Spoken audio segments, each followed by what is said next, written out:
किसके घर में क्या चीज़ फ़ॉलो होती है, कौन किस प्रथा को मानता है, दूसरे के लिए एक सवाल ही होता है, क्या ये बात सच है? क्या ये अंधविश्वास नहीं है? इन लोगों को ऐसा क्यों कहा किसी ने करने के लिए? बहुत सारे सवाल आते हैं, लेकिन जब मेरे पास कोई अपना अनुभव भेजता है, तो मैं उनसे ये कन्फर्म नहीं करता कि ये जो प्रथा है, ये मैंने कभी पहले तो नहीं सुनी, आपके यहाँ क्यों होता है, कब से होता है? क्योंकि उन्होंने जितना बताया, उतने में ही सुनने के बाद मेरे रोंगटे खड़े हो गए। नमस्कार, हर हर महादेव, जय भोले बाबा। मेरा नाम नितिन है, ये है चाचा के फैक्ट्स। यहाँ से मैं फैक्ट्स, ईश्वर से जुड़े चमत्कार, रोचक पौराणिक कथाएं और तीसरी शक्ति के प्रकोप के बारे में बात करता हूँ। कहानी के माध्यम से समझाता बताता हूँ। आज की कहानी सुषमा की है और ध्यान से सुनिएगा कि शुरुआत में जब आप कुछ इस तरह की गतिविधियां अपनी लाइफ में करते हो, यानी हमें कुछ सीखना है नया, मैं टोने टोटके के बारे में बोल रहा हूँ, और फिर उसे बीच में ही छोड़ देते हो, कहीं न कहीं वो वापस लौटकर अपने आप आता है। आपको मौका देता है कि अपनी पढ़ाई को पूरी करो। नहीं तो ये भी हो सकता है जो इस कहानी में हुआ। अभी फ़िलहाल चैनल का इंट्रो, उसके बाद आकर शुरू करता हूँ। कहीं मत जाना, पूरी कहानी सुनना। हर हर महादेव।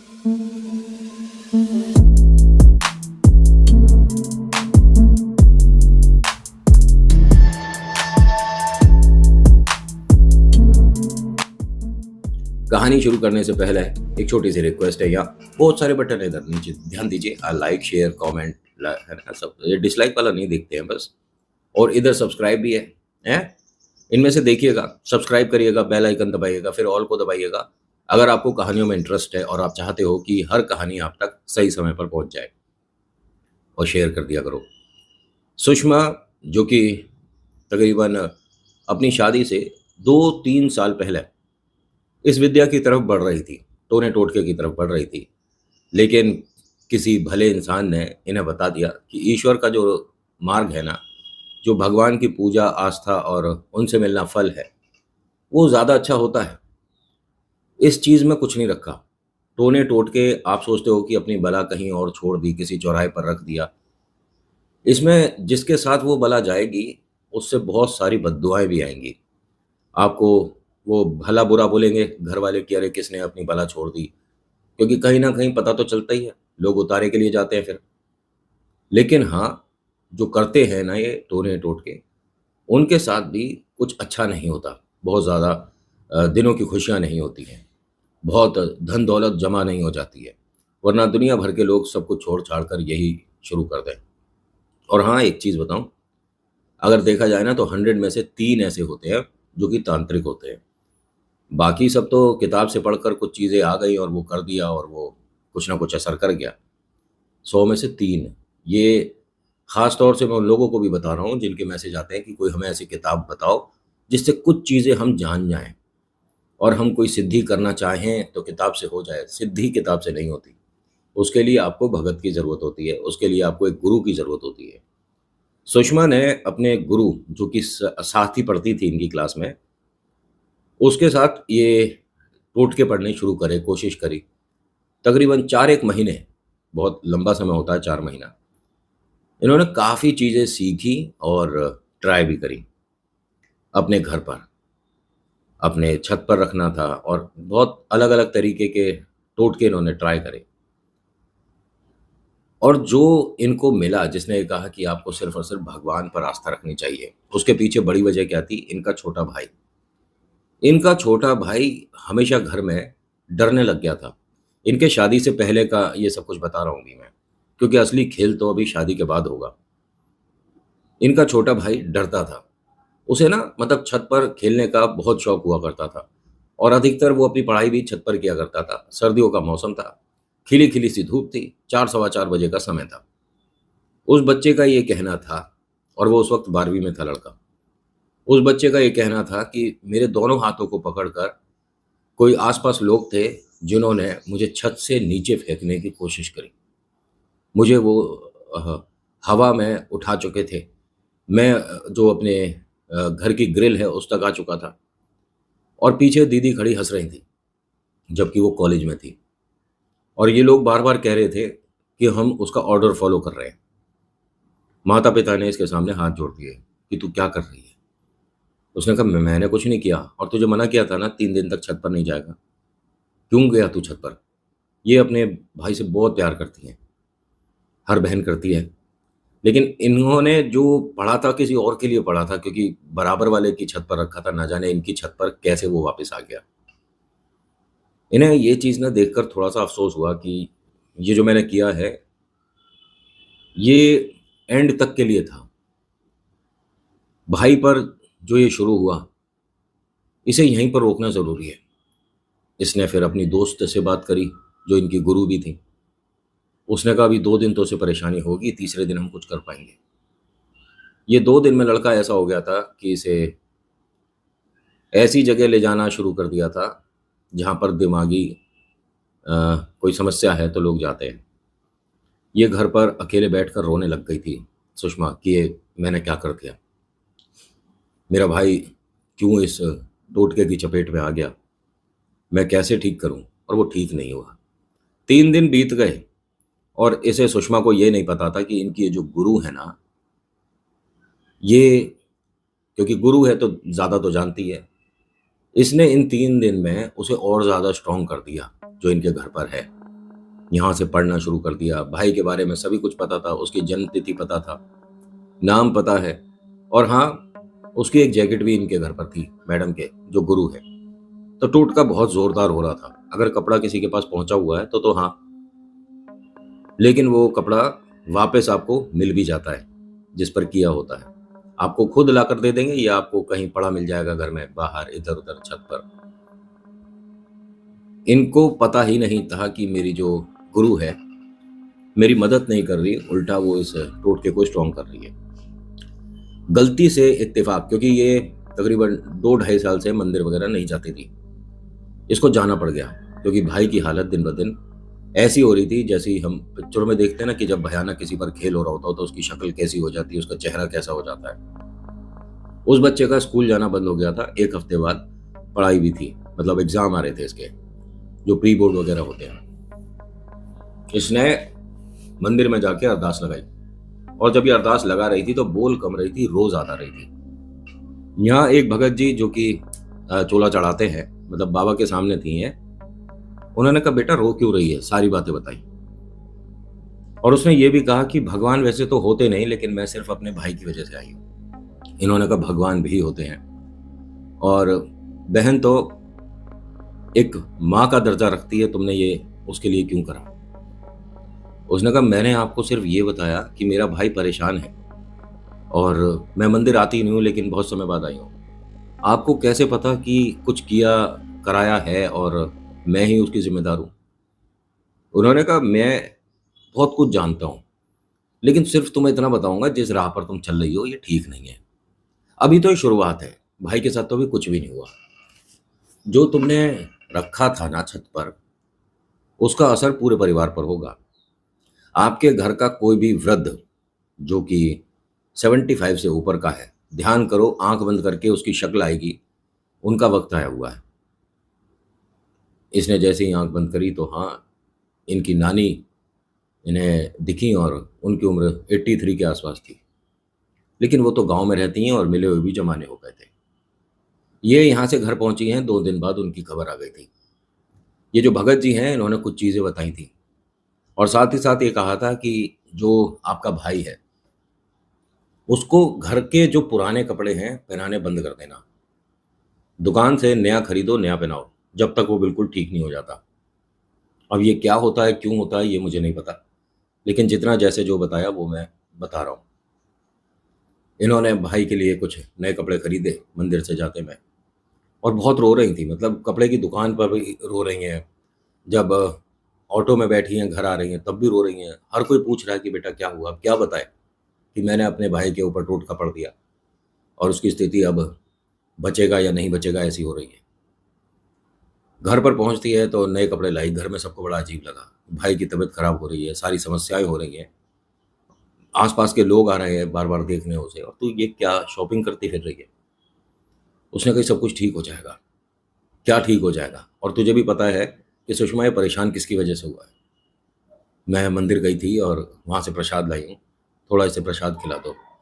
इसे प्रसाद खिलाया गया, इसके माथे टीका लगाया गया, इसके गले में एक बाबा का धागा भी बांधा गया। इस लड़के में परिवर्तन इतनी तेज हो रहा था, और वो जो इस पर थी हवा, वो सुषमा पे पलटने वाली थी। इसे आइडिया नहीं था कि इसकी जो गुरु है वो अपना पूरा जोर लगा रही है। लेकिन देखिए, दुनिया भर के सारे गुरु इकट्ठे हो जाओ, ये हमारे हनुमान जी को पार थोड़ी ना कर लिया करते हैं। कल भी हनुमान जी इनसे बड़े थे, आज भी हैं और सदैव रहेंगे। ना जाने कितने भूत प्रेत आए और न जाने कितने गए, को पता ना पड़ता है। बहुत से तो बिल्कुल से मुक्ति को प्राप्त हो जाते हैं। हनुमान जी की भुजाओं की तो बात छोड़ दो, उनके पैर की सबसे छोटी उंगली के नाखून का 100वां हिस्सा भी सारे प्रेतों पर भारी है। जय श्री राम। इस लड़के पर जब धीरे धीरे एक अच्छा चेंज दिख रहा था, तो सबका कारण क्या बना? जो नए डॉक्टर साहब आए हैं उनकी दवाइयां असर कर गई। चलो हम ऐसे ही मान लेते हैं, बालक ठीक होना चाहिए, बात खत्म हो गई। और इनका ये मानना है सुषमा का कि जब से मैंने प्रसाद दिया और टीका लगाया, धागा बांधा, तब से उसमें परिवर्तन था। दवाई तो वो 3 दिन से खा ही रहा था, एकदम से ही दवाई का असर कैसे शुरू हो गया? सही बात है, अगर आप पर प्रेत बाधा है तो दवाइयां असर कभी कभी नहीं करती हैं, जैसा जो मुझे अभी तक के अनुभवों में पता पड़ा है। इसने, जो गुरुजी ने बताया वो सब किया था, भाई ठीक हो रहा था और रात 8 बजे तक वो अपने पैरों पर खड़ा हो चुका था। सुबह की बात थी, परेशानी थी। ये चीज दिक्कत कर गई सुषमा की उस गुरु को। 9 बजे उसका फोन आया इनके घर पर, और ये तब की बात है जब घर में वो फोन होते थे ना, बड़े बड़े लैंडलाइन फोन जो होते थे, कि सुषमा कैसी है तू, भाई कैसा है? उसने कहा कि जी मैं ठीक हूँ, और मैं अब ना आ नहीं पाऊंगी, क्योंकि प्रैक्टिस के लिए भी जाते थे ना ये। मैं वही सोच रही थी कि तेरे घर में परेशानी है, भाई की समस्या बढ़ती जा रही होगी, है ना? उसने कहा नहीं भाई, अब ठीक है, भाई ठीक है। कोई आया था घर पर क्या? उसने कहा हाँ, डॉक्टर आ रहे हैं, लोग आ रहे हैं आसपास के। वो बार बार ना घुमा घुमा कर बात कर रही थी। फिर भी उसने, सुषमा ने सीधी सीधी बात पकड़ ली कि आप तो कुछ नहीं कर रही, अगर आप कर रहे हो तो इतना तो गुरु मैंने भी सीखा है कि मैं आप पर पलट दूंगी उसे। उन्होंने कहा कि देख, मैं बहुत आराम से और सीधे सीधे तरीके से तुझे बता रही हूँ, मैंने कुछ नहीं किया, छोटे भाई जैसा है, मैं क्यों पढ़ूंगी उसके लिए कुछ। बस एक बात तेरे को बतानी थी कि वो जो तू जैकेट एक बार लाई थी और यहाँ रह गई थी, साफ सफाई कर रही थी तो मिली थी, सर्दियों का टाइम है, जैकेट ले जा, काम आएगी भाई के। उसने कहा मैं आपके घर अपने भाई की जैकेट क्यों लाई थी? यानी आप जब हमारे घर आए हो तो यहाँ से जैकेट उठाकर लेकर तुम गई थी, और इसे हम 15-20 दिन से ढूंढ रहे थे, अब नहीं चाहिए, अब तो वो रख लो। अब ये वापस भी भेजनी जरूरी होती है। वो जो गुरु है कहती है कि मैं ऐसे किसी के कपड़े नहीं रखती, और ये तो तुझे लेकर जानी पड़ेगी, वरना मैं तेरे घर तक पहुंचवाती हूँ किसी को भेजकर। उसने कहा नहीं, मुझे नहीं चाहिए, और इतने दिन की पढ़ाई में मुझे समझ आ रहा है कि कौन क्या कर रहा था, आप उसे अपने पास रख लो, मेरे घर भेजने की जरूरत नहीं। इन्होंने कहा नहीं, अगर ऐसी ही बात है और तुझे अब कभी आना नहीं, मन मुटाव भी है, तो मैं जैकेट को किसी को दे दूंगी, कोई मांगने वाला आएगा, सर्दियों का टाइम है, उसके काम आ जाएगी। उन्होंने कहा जो करना है करो, हमारी तरफ से वो जैकेट आप फाड़ के फेंक दो, हमें फर्क नहीं पड़ता। उसने बहुत कोशिश कर लिया जी, हाथ जोड़ रही होगी वहां से, मिन्नत कर रही थी बस किसी तरह से, तू 2 बार या तो मुझे घर पे आने दे, या एक बार तू आ जा। तो उसकी जो विद्या है, जो उसने पढ़ना है, जो भाई के लिए किया है, यानी भाई का जो वक्त आया है, वो फिक्स हो जाएगा, फाइनल हो जाएगा, और भाई इनके हाथ से बचेगा नहीं। लेकिन जी, ईश्वर को जब मंजूर होता है ना, तो कितने भी तांत्रिक आ जाओ, कुछ होने का नहीं है। इसके घर में भी ऐसा ही कुछ हुआ। उसने बहुत जोर लगा लिया, लेकिन ये जो बेटा है, जो भाई है इनका, चिराग नाम है इसका, ठीक है, सुषमा का जो भाई है, ये ठीक होता चला गया, और फिर इस पर से वो बाधा बिल्कुल हट गई। लेकिन एक समस्या हुई। आज भी ये कहती हैं कि नितिन, क्योंकि मैंने, मतलब देखिए, मैं किसी भी चीज़ को, पहले बोल रहा हूँ, प्रूव नहीं कर सकता, बता नहीं सकता कि ऐसा है, लेकिन जिसने जो बताया ना, उसको एग्जैक्ट आपके सामने प्रेजेंट करता हूँ। इन्होंने अपनी, मतलब उंगली दिखाई थी, ये जो उंगली है ना, ये बिल्कुल से एकदम कलर बदला हुआ है, जैसे आपके घर के तवे का कलर होता है ना, उस टाइप का है। और इन्होंने कहा है कि ये मैंने भेंट कर दी है।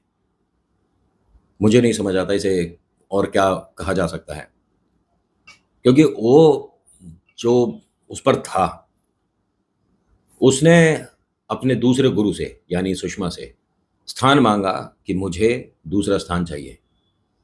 इसने अपने ऊपर बोला कि मैं हूं, लेकिन इनका ऑरा इतना जोरदार था कि वो भरपूर असर नहीं दिखा सकता था, क्योंकि तांत्रिक पर प्रेत नहीं खेल पाते। लेकिन स्थान तो देना पड़ेगा या मेरी मुक्ति कराओ। मुक्ति हो नहीं सकती थी क्योंकि उसे बांधा था सुषमा के गुरु ने। जब तक वो नहीं छोड़ेगी वहां से तब तक इनकी मुक्ति नहीं होगी, लेकिन स्थान कोई रहने की जगह मिल जाएगी जहां से ये किसी को परेशान नहीं करेगा। तो सुषमा ने अपना हाथ इनके सामने कर दिया था। अब ये कैसे बातचीत हुई थी, ये प्रेत को बुलाकर वही जो मटका, आटा, चावल और 5 तरह की दाल वगैरह जो रखते हैं, ऐसे स्थान दिया जाता है। लेकिन उसने सामान पर अपने आप को आने से मना कर दिया था। कोई मटकी, चावल, दाल, पानी किसी पर नहीं आऊँगा, मुझे स्थान इंसान का चाहिए। तो इन्होंने अपने आप को ये कह दिया था कि मैं अपने ऊपर स्थान देती हूँ। वो जब इसमें एक तरह से प्रवेश करा या क्या हुआ, तो उसने उंगली के माध्यम से अपने आप को दिखा दिया कि मैं अब शांत हो चुका हूँ। इस उंगली को ना इन्होंने बहुत जगह जाकर दिखा दिया, लेकिन किसी को नहीं पता चलता। बहुत से लोग कहते हैं कि दरवाजे में आ जाने की वजह से इसका ये कलर हो जाता है, ठीक हो जाएगी। कोई कहता है बर्फ लगा लो, ठीक हो जाएगी। और इस बात को तकरीबन 13-14 साल से ज़्यादा ही हो गया होगा। इनका भाई चिराग ठीक हो चुका था। सुषमा अब मंदिर जाना शुरू कर चुकी थी। सुषमा धीरे धीरे उन चीज़ों से हटना शुरू हो चुकी थी जो कि ये टोने टोटके वगैरह करती थी। कहीं चौराहे पर देखती थी तो इसे सारी चीज़ें दिमाग में आ जाती थी कि किसने क्या पढ़ा होगा, किसके लिए होगा और इसमें क्या क्या चीज़ें रखी होंगी। तो ये मतलब जानती थी और बहुत कुछ जानती थी। लेकिन वहाँ सब कुछ छोड़कर अपने आप मंदिर और ईश्वर की तरफ मुड़ना बहुत बड़ी बात है, काबिल तारीफ़ है बात तो वैसे। ये धीरे धीरे जब वक्त बीत रहा था तो इन टोटकों से धीरे धीरे दूर भी हो रही थी। भाई बिल्कुल ठीक हो चुका था, नॉर्मल था जैसे पहले वैसे अब। उसके एग्ज़ाम्स बहुत अच्छे हुए थे, नंबर अच्छे आए। अब उसका भी वक्त है कॉलेज में प्रवेश करने का। कॉलेज में उसके एडमिशन की बात करने के लिए दीदी ही गई थी। वहाँ एक इनके बहुत पुराने कोई स्कूल में साथ हुआ करते थे, वो मिले। मतलब मैं सुषमा के बारे में बात कर रहा हूँ। दोनों ने एक दूसरे से हाल चाल पूछा, कैसी है तू और अब क्या चल रहा है, कॉलेज में है, पढ़ाई कर रही है, जॉब कर रही है, क्या कर रही है। तो उसने बताया कि बस फाइनल ईयर अभी ख़त्म हुआ है और अब तो जॉब की बात सोच रही हूँ। उसने कहा कि आप मेरी फैक्ट्री आ सकते हो, मैंने एक नया काम शुरू करा है, भाई अगर तू चाहे तो हम दोनों मदद कर सकते हैं अपने नए काम में। क्योंकि ये इंटेलिजेंट बहुत है और इसका अकाउंट्स में हाथ बहुत तेज था, मतलब ये कंप्यूटर से 2-4 कदम आ गई है। तो सुषमा ने कहा कि हाँ हाँ, मैं तो जॉब ढूंढ रही हूँ, लेकिन तू तनख्वाह वगैरह दे भी पाएगा, क्योंकि तू तो खुद ही बता रहा है कि नई नई जॉब मतलब नया नया काम शुरू करा है। तो हंसने लगा कि कल भी तू मेरी मतलब बुराई करती थी, आज भी मेरी टांग खींच रही है। अब इन दोनों को इस तरह से झगड़ता देख इनके माता पिता भी यहाँ पर थे। लड़के वाला जो है उसके माता पिता थे, वो भी किसी के एडमिशन के लिए आए थे। कहते हैं तुम दोनों बेटा एक दूसरे से इतना अच्छे से नोक झोंक कर रहे हो, शादी के बारे में सोचा है दोनों ने? अब दोनों एक दूसरे की शक्ल देखते हैं कि अरे हम 8वीं से लेके 11वीं 12वीं तक शायद साथ थे, उसके बाद कहाँ वो अलग कॉलेज चली गई, मैं अलग। तुम्हारे इस झगड़े को देखकर हमारे मन में आया, बिटिया कहाँ रहती हो? अब सुषमा हंसकर कहती है कि झगड़े को देखकर आपको ये लगता है कि हम दोनों शादी कर लेंगे? अरे इससे कौन करेगा शादी, ये मूर्ख है बिल्कुल। मम्मी पापा हंसकर कहते हैं कि बेटा ये तो हमें भी पता है कि मूर्ख है, लेकिन तू शादी की हाँ कर दे, फिर हम तीनों एक तरफ हो जाएंगे और ये अकेला मूर्ख। अब ये हंसी मजाक में बात ऐसी हो रही थी कि बस आप आज हाँ करो कल शादी हो जाएगी। सुषमा मतलब बड़ा, देखिए एक तो शर्मा भी रही थी और मुस्कुरा भी रही थी कि जॉब का ऑफर, एकदम जॉब शुरू हो जाना बहुत बड़ी बात है। भाई का एडमिशन भी अच्छे नंबर थे इसलिए हो गया था, सब कुछ ठीक था। लेकिन इनकी गुरु भी यहाँ पर आ गई, वो किसी और के एडमिशन के लिए आई थी। उसने इसे देखने के बाद हाथ जोड़ा और एक बार चक्कर लगाया इसके, और फिर कुछ जेब से नींबू वगैरह पता नहीं या क्या करके, मतलब वो ये दिखाकर चली गई कि टोने टोटके और सुषमा में कोई रिलेशन है। अब ये देखने के बाद कोई शादी का प्रस्ताव आगे नहीं बढ़ाएगा। इस परिवार ने इनसे पूछा कि बेटा ये कौन थी और ये क्या कर रही थी? नहीं मैं नहीं जानती। चिराग ने बोला कि अरे ये जो दीदी आई थी ना, ये बहुत टोने टोटके करती है और भूत प्रेत से ऐसे डायरेक्ट बात करती है, आंटी मैं क्या बताऊं आपको। और ये दीदी की कभी फ्रेंड हुआ करती थी कि दीदी ने तो अब इससे बिल्कुल बात बंद कर दी है। दीदी की फ्रेंड हुआ करती थी? तो सुषमा ने बोल दिया कि हाँ, मुझे पहले पता नहीं था कि ये टोने टोटके वगैरह करती है, जब पता पड़ा तो मैं अलग हो गई। लड़के ने ये कहा, जो होने वाले दूल्हे साहब हैं, कि अरे कोई भी कैसा भी हो, हमें क्या मतलब है, और तू अपनी जन्मपत्री बता ना, तेरी जन्मपत्री। उसने कहा, मैं क्या पर्स में जन्मपत्री लेके घूमती हूँ, तू मतलब सच में तेरे में मूर्खता भरी पड़ी है। माता पिता इतने खुश हैं कि ये इतने सारे गुण यहीं पर मिलते जा रहे हैं, शादी तो इन दोनों की होनी होनी है। अब ये पहुंच गए अगले दिन घर पर, जन्मपत्री लेकर, पंडित जी को लेकर। वहाँ मम्मी पापा को यकीन ना हो कि भाई बैठे बैठाए रिश्ता आना, वो भी इतना अच्छा लड़का, सज्जन था, प्यारा था, पढ़ा लिखा है, परिवार से अच्छा है, 3 फैक्ट्री ऑलरेडी चल रही हैं, एक और खोल ले तो पैसे वाला तो है ही। और माता पिता को बिटिया के लिए वो घर चाहिए जहाँ उसका मान सम्मान हो, थोड़ा फाइनेंशियल स्टेटस ठीक हो, और घर में उसकी बात सुनी जाए। ठीक है, यहाँ जो पंडित जी आए थे, उन्होंने दोनों की जन्मपत्री देखी, सब कुछ देखा, सब बड़ा बेहतरीन था, सब कुछ बहुत अच्छा था।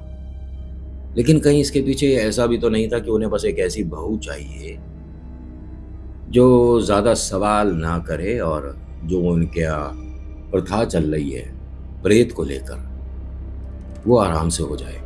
ज़्यादा पढ़ी लिखी ले आए तो वो शायद इनके यहाँ जो भूत प्रेत को मान सम्मान दिया जाता है ना, लड़के वालों के बोल रहा हूँ, शायद उसमें आनाकानी करे। लेकिन ये जिसके सामने बैठे हैं, सुषमा के सामने बैठे हैं ना, ये लोग ये नहीं जानते कि सुषमा ने सारी विद्या, सारा टोना टोटका, तंत्र विद्या साइड करी है, भूली नहीं है। आगे जो होगा बहुत भयानक होने वाला है। तो आज की वीडियो में इतना ही, कैसी लगी बताना जरूर। नेक्स्ट पार्ट जल्दी आएगा। So thank you so much for watching. मेरा नाम नितिन है। मुलाकात करूंगा एक अगली वीडियो में। हर हर महादेव, जय भोलेनाथ। धन्यवाद।